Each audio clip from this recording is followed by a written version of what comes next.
Ah, entendi.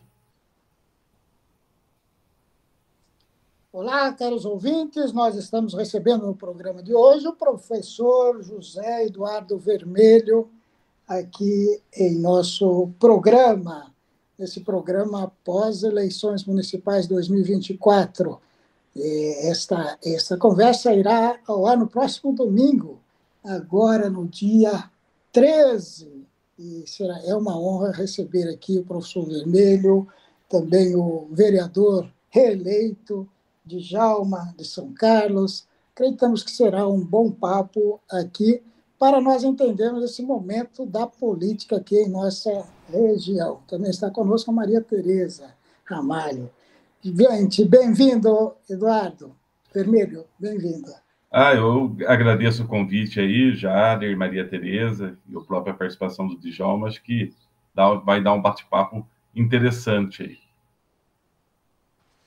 Obrigado, Vermelho. Vermelho, uma das perguntas que a gente gostaria de fazer para você, pela sua experiência, bom, nós ainda estamos no processo de eleições, né? E dia 27 agora será concluído o segundo turno em algumas capitais. Mas aqui na nossa região, as eleições já foram encerradas, né?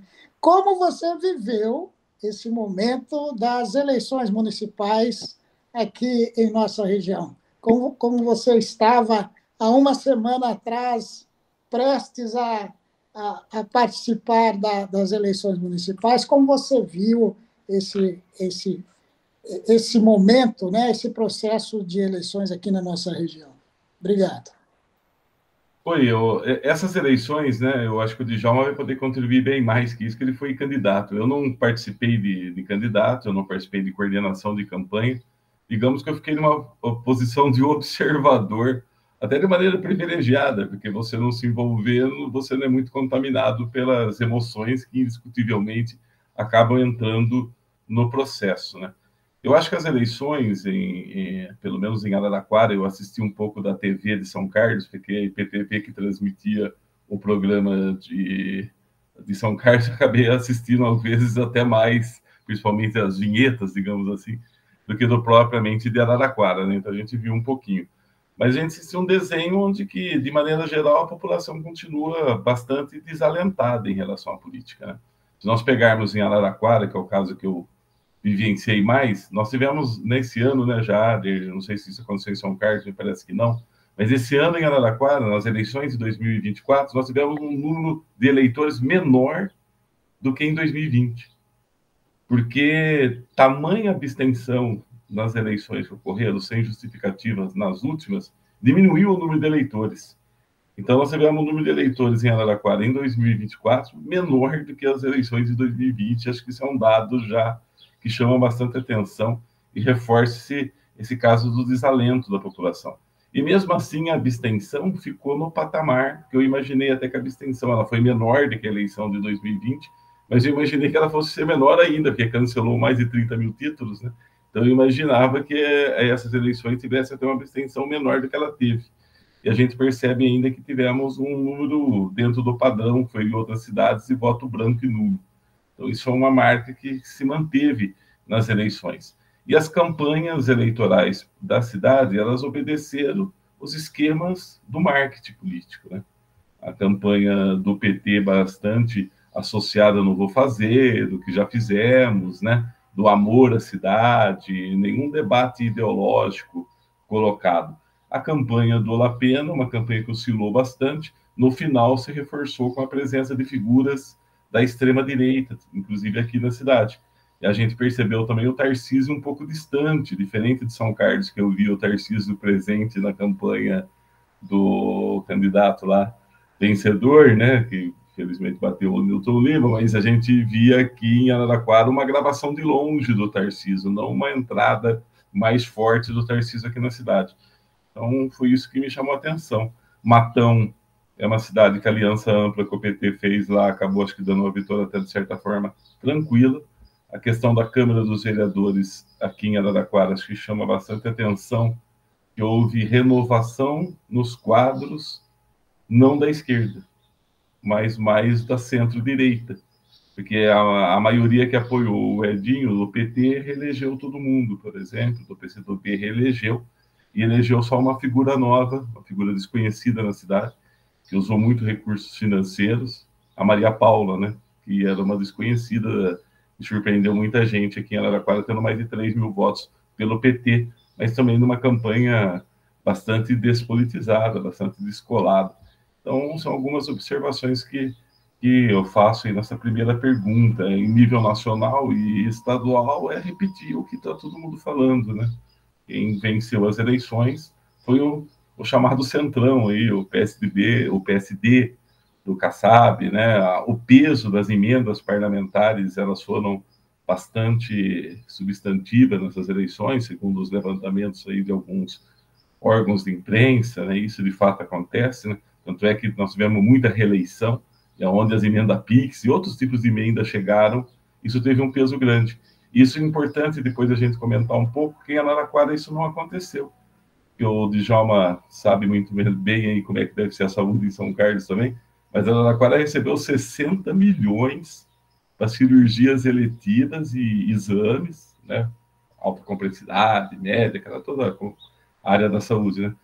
Recebeu mais 30 milhões para reformar a UPA, recebeu recurso de infraestrutura, e então tudo isso indicava que o resultado fosse até, digamos assim, pela composição da frente, os partidos mais organizados das cidades, todos juntos, MDB, PSDB, tudo junto com o PT, que seria até uma eleição tranquila. As próprias pesquisas mostravam isso, de vantagem de 20%, de 15%, e depois, quando abre a urna, a gente percebe completamente diferente. Tem muita coisa para a gente pensar aí.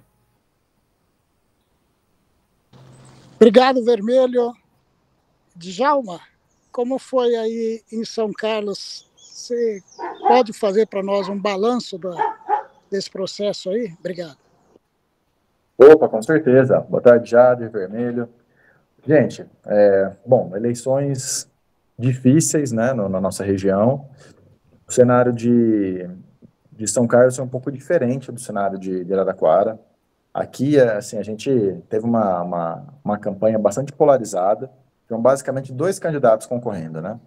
E uma terceira via do Partido Novo, mas sem relevância política aqui na cidade. Do lado de lá, né, o centro e a direita, a extrema-direita, se organizaram em torno da candidatura do Neto Donato, do PP, que virou uma espécie de primeiro-ministro aqui da cidade e tal, com a doença do atual prefeito, né, o Ayrton Garcia. Todo mundo sabe que ele não manda, não governa, não tem nem condições de saúde, né, para isso, desde o começo do mandato dele, inclusive. Acabou sobrando a prefeitura na mão do Neto Donato, e ele foi secretário de governo, um homem forte dessa gestão, acabou capitaneando todo o grupo aí de direita, centro-direita e da extrema-direita em torno dele. E do nosso lado, a gente construiu uma frente democrática pela reconstrução de São Carlos, basicamente com os partidos de esquerda e centro-esquerda, né? Então, a federação do PT, PV, PCdoB, PSOL, Rede, PSB, PSD e União Brasil, que veio nesse bojo aí, né? Sei lá, com que roteiros aí aterrissou desse lado aqui. Mas a gente, com um candidato que foi prefeito 2 vezes, reitor da UFSCar, deputado federal, Newton Lima, que na memória, inclusive popular aqui do São Carlense, foi o melhor prefeito da cidade. Mesmo assim, né, a gente sai de uma campanha que estava na frente, desde o início, né, até a última semana, até a última pesquisa, ainda na frente, e quando abrem as urnas aqui, o resultado é um pouco chocante. A gente sabia que estava apertado, porque eles, né, usaram a máquina, compraram voto para caramba, cabo eleitoral, aparelharam a máquina toda, fizeram toda aquela maquiagem pré-eleitoral. Obviamente isso chama a atenção das pessoas. O antipetismo muito forte, né? Infelizmente, muita gente falou que votaria em qualquer um para tirar o PT, então acho que juntou tudo isso. A gente achava que seria apertado para quem quer que vencesse, mas o resultado aqui foi um pouco assustador, né? Porque nós tivemos 55% a 40%, basicamente, né? Dos votos válidos aí. Quer dizer, 18 mil votos de diferença. Então, foi uma diferença bem maior do que a gente imaginava, o que causa um certo espanto para a gente aí, né? Na Câmara de Vereadores, a gente teve um avanço da esquerda, Eu tive aí o orgulho, né, a honra de ser, pela segunda vez consecutiva, o vereador mais votado. Fui na outra eleição com 3.106 votos, nessa com 4.754 votos, um aumento aí de quase 1.600 votos de uma eleição para outra.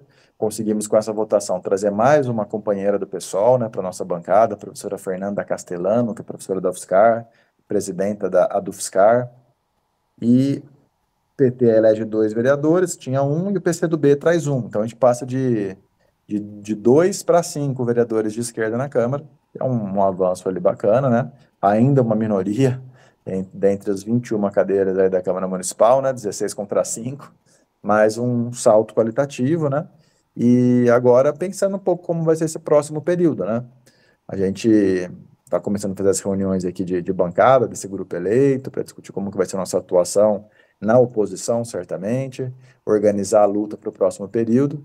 Começa já essa semana também com um contingenciamento de gastos gigantesco da prefeitura, pagando as contas de campanha, né? Então cortaram tudo, cancelaram tudo, agora começa a aparecer o buraco, o rombo que foi promovido aí pelos gastos eleitorais. E o que se anuncia é uma grande dificuldade para finalizar o ano, pagar as contas, pagar os servidores e para começar o ano que vem com uma rotina, né, de desenvolvimento do município. Então, é isso, né? Avanço no legislativo, retrocesso ou falha da expectativa no executivo, trabalho de base para mudar esse cenário. Muito obrigado, José Eduardo Vermelho, professor Vermelho. Muito obrigado, vereador Djalma. Parabéns pela reeleição. É sempre um prazer recebê-lo aqui no nosso programa de rádio. E agora a gente dá um pequeno intervalo e vamos ouvir uma boa música de raiz com Emanuel Servan, nosso sonoplasta lá de São José do Rio Preto.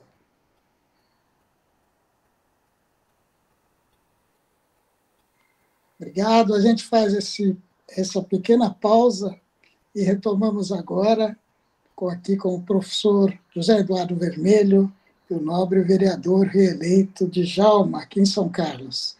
E a pergunta que nós gostaríamos de fazer agora é sobre o desenho que surge dessas eleições municipais 2024.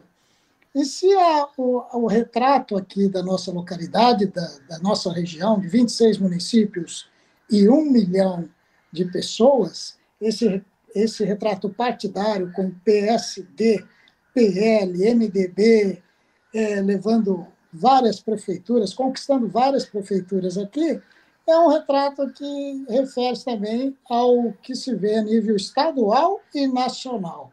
Já estamos encaminhando agora, daqui a 2 anos, teremos de novo eleições, agora as eleições majoritárias para presidente, governador, deputados, né? Já temos aqui um pré-view do que será as próximas eleições, ou do que serão esses próximos 2 anos, Vermelho. Depois eu gostaria de ouvir Djalma.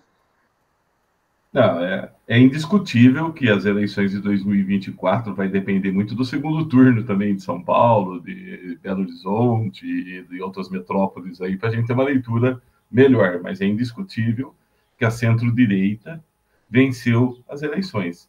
Eu não sei se a extrema-direita cresceu tanto assim, eu não tenho tantas informações para a gente fazer uma estratificação melhor, porque eu estava dando uma olhada aqui nos vereadores, por exemplo, eleitos novos aqui em Araraquara. O mais votado do PL, ele tinha sido candidato pelo PT, apoiando o Edinho nas 2 últimas eleições. É um cara ligado ao esporte, Michel, né? Nós elegemos um cara do PP, que ele é um deficiente físico, ele vende bala na Rua 3, ali com a 36. Eu não sei se é um bom termo usar isso, mas é um voto meio de compaixão. Você percebe que não tem politização nenhuma. E tinha sido candidato uma vez pelo PDT. No Novo, a gente já percebe que elegeu um cara mais orgânico da direita. No Novo, que não apoiou o Lapena, né? O Novo apoiou outro candidato aqui, que foi o Pedro Telli, que deve ter tido 3, 4% dos votos aí válidos, né? Aí a gente vê lá um coronel da Polícia Militar, aí já com uma figura mais orgânica dentro da direita. Então a gente percebe que a composição da Câmara, mesmo os novos vereadores eleitos, eles são bem, ela é bem heterogênea. Eu acredito que, apesar do PT ter feito, desculpa aqui, pulou um gato aqui, apesar da chapa que apoiou o Edinho ter eleito 10 vereadores e o chamado Grupo do Lapena ter feito 6, eu não vejo dificuldades para eles comporem a maioria, por exemplo, aqui na cidade. Eu acho que eles vão compor a maioria até com certa facilidade, porque eu imagino que o MDB já está negociando, que estava na chapa da Eliana, já está negociando com o próprio Lapena, e também aí são dois do PP, mais 6 que eles elegeram dão 10. Então eu acredito que não vai haver tantas dificuldades assim, e sem contar que também o próprio PT, eu acho que não vai querer um confronto direto muito, porque as contas do Edinho, acho que o Jader acompanha bem, o Djalma talvez não tenha, né, está em outro município, mas o Edinho tem as contas todas reprovadas pelo Tribunal de Contas, e o endividamento da cidade aqui, ele é alto, né? Então eu acho que isso vai moderar a oposição petista. Mas voltando para o cenário nacional, que aí talvez seja a pergunta que o Jader colocou, né? Eu acredito que essa política de ajuste fiscal aí, ela, seguida pelo Haddad, ela vai levar o caminho de derrota para 2026.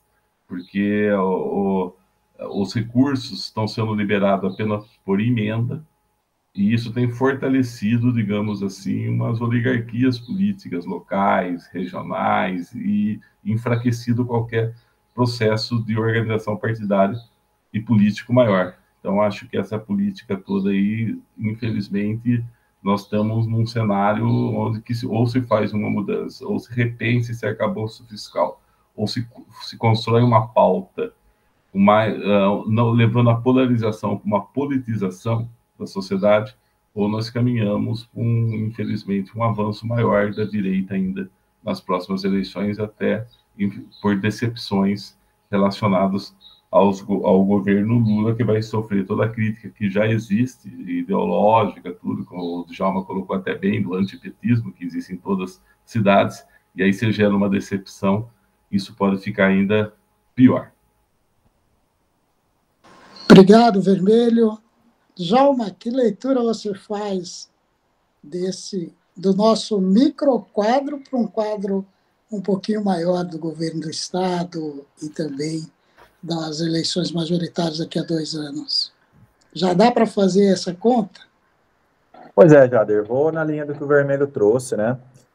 Apesar que eu acho que há um significativo avanço da extrema-direita, né, que está, de uma certa forma, patente em alguns resultados eleitorais. Claro que não existe um padrão unânime, assim, mas o caso de Araraquara eu acho que é emblemático, né? Então, uma eleição com um grupo organizado, fortalecido do ponto de vista partidário, financeiro, com a máquina, a gestão na mão, perdeu por um cara que até então era um outsider, assim, né? Um cara que, pelo que eu soube aí, na última semana não estava nem fazendo campanha, mas levou pela rejeição ao PT, à esquerda da ordem, ao sistema, né? Então, acho que hoje em dia, essa coisa sistema-antissistema acabou virando a nova polarização. Quando você vê um cara igual o Pablo Marçal, por exemplo, lá em São Paulo, chega, quase tira a gente do segundo turno e tal, um cara que a gente sabe que é completamente desqualificado, um picareta, mas ele consegue vender a imagem do antissistema. Ele é o cara contra,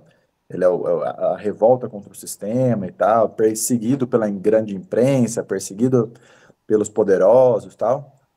E a gente vê, né, que em Araraquara, esse fenômeno, assim, de uma certa forma também chegou, porque o cara que veio para questionar a ordem estabelecida e que apareceu como uma via de contestação foi o Lapena, né? Isso se repete em outros cenários a nível nacional. A gente fica assistindo, né, com bastante preocupação esse discurso antissistêmico, ainda que falso, né, porque a gente sabe que a direita, a extrema-direita, elas são o pilar do sistema, mas conseguem se vender como uma alternativa antissistêmica. Acabam aglutinando uma expectativa, uma esperança da população em algum tipo de mudança, né? Isso somado ao conservadorismo, às fake news, né?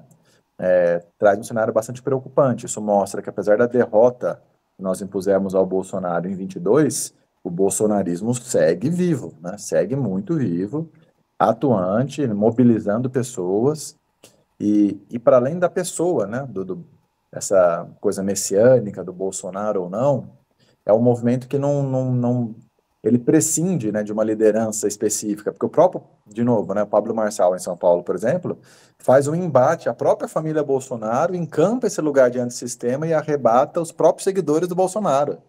Então, é uma coisa muito louca, assim, que a gente está assistindo, né? E eu acho que para nós, assim, para projetar algum tipo de avanço em 2026, nós precisamos romper com as políticas de austeridade que o Vermelho trouxe, precisamos romper com o discurso da ordem, com o discurso de defesa, né? Claro que não estou falando aqui de ruptura, né? Vamos fechar, sabe, subverter a ordem estabelecida do ponto de vista das instituições, mas nós precisamos ser o elemento que aponta para algum tipo de prática disruptiva, sabe? De enfrentamento contra o sistema, porque é a esquerda que, de verdade, a esquerda que tem o lugar legítimo de enfrentamento ao sistema. E a gente perdeu isso. Sobrou para a gente ficar preservando, muitas vezes, instituições carcomidas ali, né? Cheia de contradições, problemas.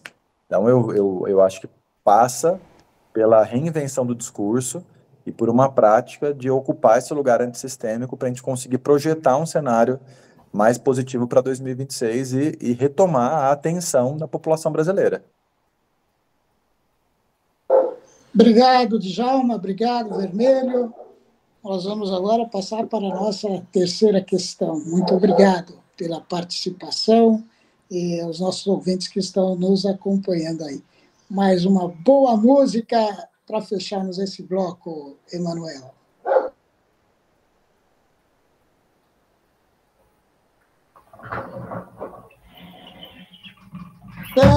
Agora eu gostaria de começar com o Djalma, esse bloco final. Djalma, como fica a população? Nós estamos falando para agricultores, falando para assentado da reforma agrária, população de rua, nós estamos falando para quem produz produtos orgânicos, para a população que quer ter acesso a um alimento mais saudável, mais sustentável, para a população que gosta da natureza, preservar a natureza, manter os nossos biomas. E nós estamos nos defrontando aí com uma série de desafios, não? Nesse retrato que salta, que aparece a partir das eleições de 2024, como você vê a possibilidade de a gente avançar para um desenvolvimento mais sustentável socialmente, economicamente, ambientalmente? Depois eu gostaria que o Vermelho comentasse isso. Obrigado. Legal, não, isso é central, né? Para mim, essa deveria ser a grande agenda em debate hoje na sociedade.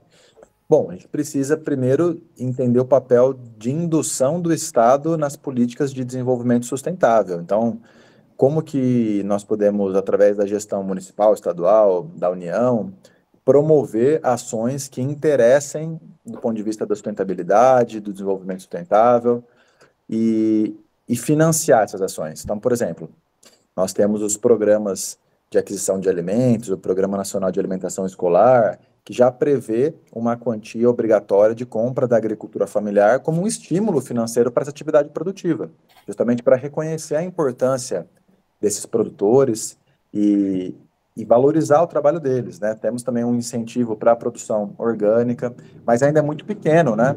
Ainda existe uma fatia, uma margem grande de recursos que está indo para o agronegócio, que não gera emprego, que não interessa a sociedade brasileira enquanto modelo produtivo, que não preserva, não produz a natureza, não preserva a natureza ao mesmo tempo em que produz.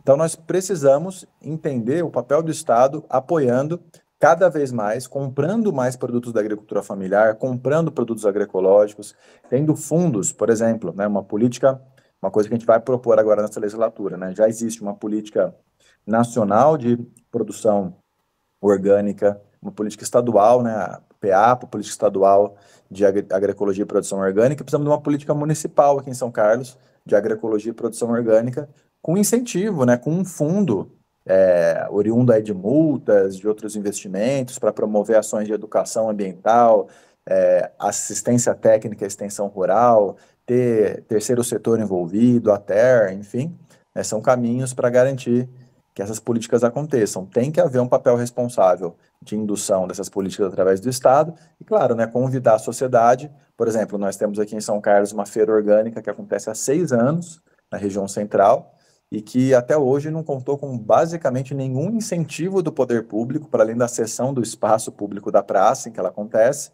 e de emendas parlamentares do nosso mandato para atividades culturais. Então, esse tipo de coisa precisa ser adotado, né, precisa ser incentivado pelo poder público e também pela sociedade, as pessoas fomentarem através da compra, do investimento, né, de frequentar esses espaços, divulgar a existência deles, para que nós tenhamos um outro circuito econômico que financia, que favorece, que acolhe esse tipo de iniciativa, né? Eu acho que é por aí. Obrigado, Djalma. Vermelho, há espaço para os municípios para novos dispêndios, para esses financiamentos dessas políticas públicas, para se dar mais um passo e mais além no apoio às feiras, aquisição de alimentos, restaurantes populares, reuniões de convenções ou assembleias de participação popular, ou mesmo a tarifa única. Como você, isenção de impostos municipais, que cenário você espera, assim, antevê para os próximos 4 anos aqui na nossa região, para ficar só aqui? Tá, o Djalma conhece muito bem isso, é um camarada que está sempre na luta aí pelo ecossocialismo, então ele conhece e fala com muita propriedade. Eu costumo acompanhar bem os orçamentos da cidade, né? E vejo, por exemplo, que Araraquara, infelizmente, não avançou como poderia ter avançado a agricultura familiar. Se a gente pegar, inclusive, o resultado eleitoral, eu não fiz uma conferência ainda mais precisa, mas tem um companheiro aí do pessoal que está levantando os dados, nos assentamentos, nas urnas das escolas de assentamentos, o candidato do PL ganhou.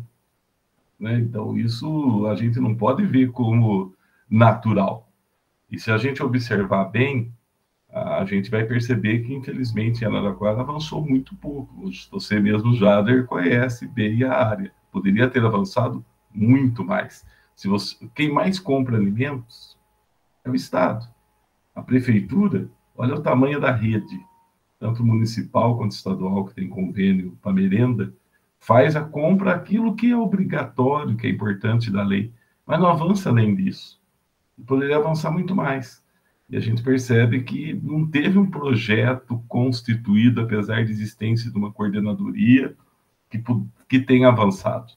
Se eu olhar lá, eu não estou com a execução orçamentária aberta aqui, mas você vai ver que quem vende alimentos para prefeituras são um grande atravessador ainda. Inclusive, tem uma dívida enorme. Se eles conseguem ter uma dívida, salvo engano aqui, de gêneros alimentícios, a prefeitura está devendo uns 4 milhões para as empresas que fornecem para a prefeitura. Se eles conseguem segurar esses 4 milhões que vem vindo mensalmente, sempre aumentando, é porque tem uma margem de lucro grande. Então, eu acho que teria que ter feito uma revolução nesse aspecto. E a gente percebe que o governo Lula poderia trabalhar o conceito de soberania alimentar, não só do conceito teórico, mas ele prático. E, infelizmente, a gente não percebe isso. E voltando para o processo eleitoral, a questão ambiental, e o Jader aqui de Araraquara, se nós olharmos, a crise hídrica foi decisiva na vitória do Lapena. Não dá para mensurar quanto foi, mas veja bem, se é verdade que nós estamos numa seca grande, e é verdade, e sempre todo mundo tem que economizar água, mas isso ocorreu, por exemplo, em 2013 e 2014, e nós não tivemos falta de água como tivemos esse ano. Por quê? Porque o Ribeirão das Cruzes foi assoreado. Tem um assoreamento enorme no Ribeirão das Cruzes, e o Jader sabe disso. E o que ocorreu entre 2013 e 2019? Flexibilização do plano diretor. Permitiu toda a ocupação daquela área. E isso reflete no córrego, no Ribeirão. Estourou um reservatório no Jardim das Estações. Eu morava no Jardim das Estações. Infelizmente, matou 2 pessoas. Estourou em 2015. Nós estamos em 2024, não foi construído outro reservatório. A falta de água nos altos da Vila Xavier, que já estava presente nos outros anos, esse ano se tornou mais aguda e mais dramática. Então, teve erros aí estratégicos na questão ambiental. Mesmo um acidente, já que vitimou 6 pessoas em Araraquara, e eu conheci a família da Maria Helena, não dá para falar que só foi a força da chuva. O próprio Ribeirão das Cruzes, assoreado, com obra que estava acontecendo ali no final da 9 de julho, eles estavam fazendo obra de alargamento no rio, no córrego ali, mexendo com terra, quando aconteceu aquela baita chuva lá e matou 6 pessoas. Então a gente percebe que as cidades têm que começar a ter um planejamento ambiental melhor, né? Não adianta correr atrás depois do prejuízo, tem que antecipar. E eu não sei se o Jader participou, mas eu participei de várias plenárias quando mexeu no plano diretor, e a gente fez várias críticas, e tinha ambientalistas ali, um estudo, tudo apontando os problemas que iam ocorrer. E adiantou, o plano diretor mudou, houve uma verticalização muito forte aqui, eu moro no Botânico, uma verticalização grande, que é vertente do Ribeirão das Cruzes. Então, acho que tudo isso, talvez a população não consiga, às vezes, compreender, mas ela manifesta também o seu descontentamento. Eu fiz um comentário criticando a questão do reservatório de água lá do Jardim das Estações, teve mais de 120 curtidas, comentários de Cidade On, assim, de órgão. Então, você percebe que a população ela não está também totalmente fora, ela percebe as coisas também, né? Então, acho que serve de lição, principalmente para a esquerda aqui na região, que se a gente vira governo e não mexe no planejamento urbano porque não quer ferir interesses, se a gente continua sendo... E outra coisa, que só para concluir aqui, eu sei que não estava na pergunta, essas eleições foram as eleições mais caras da história do país. Em Araraquara, a campanha da Eliana Naim arrecadou 3 milhões e 200, 2 milhões e meio arrecadados do fundo partidário do PT, 700 mil de empresários. O diretório municipal do PT, Djalma, recebeu 1,5 milhão de recursos de empresários. Você vai ver quem são os empresários lá, é agronegócio, é setor imobiliário, tudo dando 200 mil, 300 mil na campanha. Isso o Lapena, por exemplo, não teve esses recursos todos. Fez uma campanha que não foi barata também, porque o PL destinou 2 milhões e 100, mas olha a diferença. E nada disso adiantou. Eu acho que a gente tem que fazer uma profunda reflexão das práticas, das escolhas, que elas têm consequência. Então, eu repetindo aqui, eu acho que os municípios têm todas, voltando, né, no tema central da pergunta, os municípios têm todas as condições de fazer uma política para melhorar a merenda escolar sem terceirização da merenda escolar, que é o que está caminhando aqui em Araraquara. Só para o Djalma ter uma ideia, o lixo de Araraquara, não sei se o Jader está acompanhando, vai ser dado concessão de 30 anos, vai concluir agora a concessão, sem debate nenhum com a sociedade, sem levar a discussão com a cooperativa que faz a coleta reciclável. Você vai olhar quem são as corporações que estão disputando o lixo, são todas as grandes corporações lideradas pela Estre Ambiental. E a gente percebe que esse modelo de concessão do serviço público, ele está muito forte na área de saneamento. Eu falo aqui, infelizmente, que a Araraquara o DAI vai acabar. Eles vão primeiro fazer o lixo, que é do DAI, tem a taxa de lixo, que interessa bastante para a iniciativa privada, que é uma taxa de lixo salgada, quem pega a conta de água de casa sabe, outro fator que prejudicou muito o PT aqui foi a taxa de lixo, que ela pesa na conta de água, e você paga mais se você consumir mais água, né? Muda a faixa, né? Então a água é a taxa modelo para os empresários. Eu li alguns artigos aí de pessoal que debate nacionalmente. O setor empresarial coloca a taxa de Araraquara e Jabuticabal como as taxas modelo. E a Araraquara vai ser a primeira que já vai fazer essa concessão privada nesse modelo dos resíduos sólidos. E está fazendo também, já em projeto de andamento, do esgoto, com o governo Edinho, e da iluminação pública, cuja CIP em Araraquara, Djalma, representa 14% do valor da conta de luz. Sobra um dinheiro enorme na CIP e deixa a conta de luz do araraquarense mais caro. Então, tudo isso, eu acho que está esgotando a população, porque a gente defende a participação do Estado, a gente sabe da importância da arrecadação dos impostos, mas os impostos passam a ser muito indiretos. E esses impostos indiretos, é que acabam prejudicando a população e alimentando ideologicamente, no meu ponto de vista, a direita e a extrema-direita, que faz discurso demagógico, eles acabam se aproveitando. Então, eu concluo aqui, desculpe eu ter falado de muitos assuntos juntos, assim, dou novamente um abraço no Djalma, porque eu imagino que ia ter 4 mil votos lá em São Carlos, enfrentando tudo que ele enfrentou. Então, parabenizo ele mais uma vez aí, e um abraço a todos que ouviram aí. Obrigado, Vermelho, por sua fala. Djalma, que é por aí, Djalma?